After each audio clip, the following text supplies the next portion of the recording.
Zouatica, he's by Zoustar, and the Zoustar out of an O'Reilly mare pedigree would generally bring money from about $250 to $750. So he was beyond our budget. So to pick him up for 45, we were just over the moon. And hindsight's shown that it's been a bargain. You know, he's won that 3 or 4 times over now, and obviously with big races ahead with the country championships and the big dance now. Such high prize money races that he's eligible for now. So we could not believe that we can get him for that $45,000. I think the combination of, he was very leggy. He probably wasn't fully furnished, and you probably had to imagine him what he was going to be like in 2 years' time. And when you're at these yearling sales, a lot of the people are looking for 2-year-old types, and looking at him, he was definitely not a 2-year-old type. And then you throw in the bit of the throat infection, which obviously would have been affecting his appetite. And I think from the time that he sort of at the start of the parades through to the sales, which is 10 or 12 days, if he wasn't eating as well, he probably dropped a little bit of weight there. Well, we felt that this horse was going to furnish into a lovely horse as a 3-year-old. We're not a big 2-year-old stable. We tend to give our horses time to develop. And what you see now is somewhere near the finished article. His first preparation, with us, he showed us a lot of ability. It was only a 6 or 7 week prep, and we tipped him out because he still wasn't the furnished product.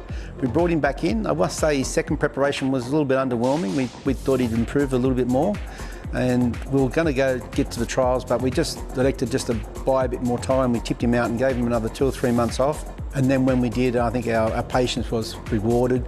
He ran 2nd or 3rd in the trial, hard held. Then he come out and won his first start in a race. Zouatica's still the leader. It's big, it's strong, it's lanky. It's going to win, Zouatica. It beats Aspired from Villa Magic. He's a very adaptable horse. He's won on a good 3 up to down to a heavy 9. He won the Kembla Grange Highway on a heavy 8 first up 3 starts ago. He's run at 5 different tracks. Travel doesn't worry him.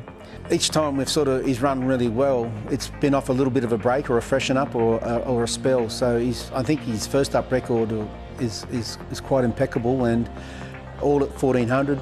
He's won 4 at 1400, and also he's ticked the Moruya box.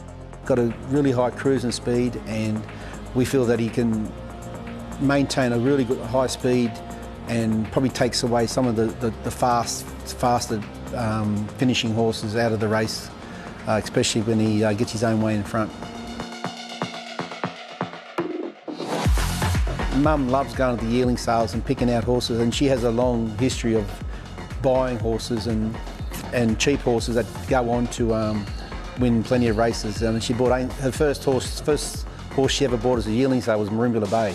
She paid $5,000 for him, and he won a Doncaster for her, and then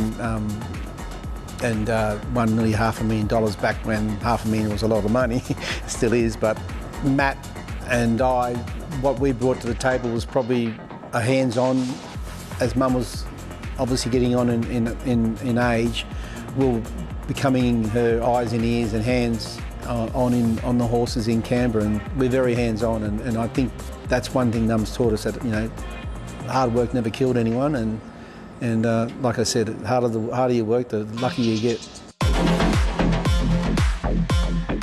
This horse is probably a little bit above a highway grade, and I think you've got to be competitive in the country championships, because we've seen horses go on to be group horses, and his training heading into the qualifier, we couldn't have been any happier.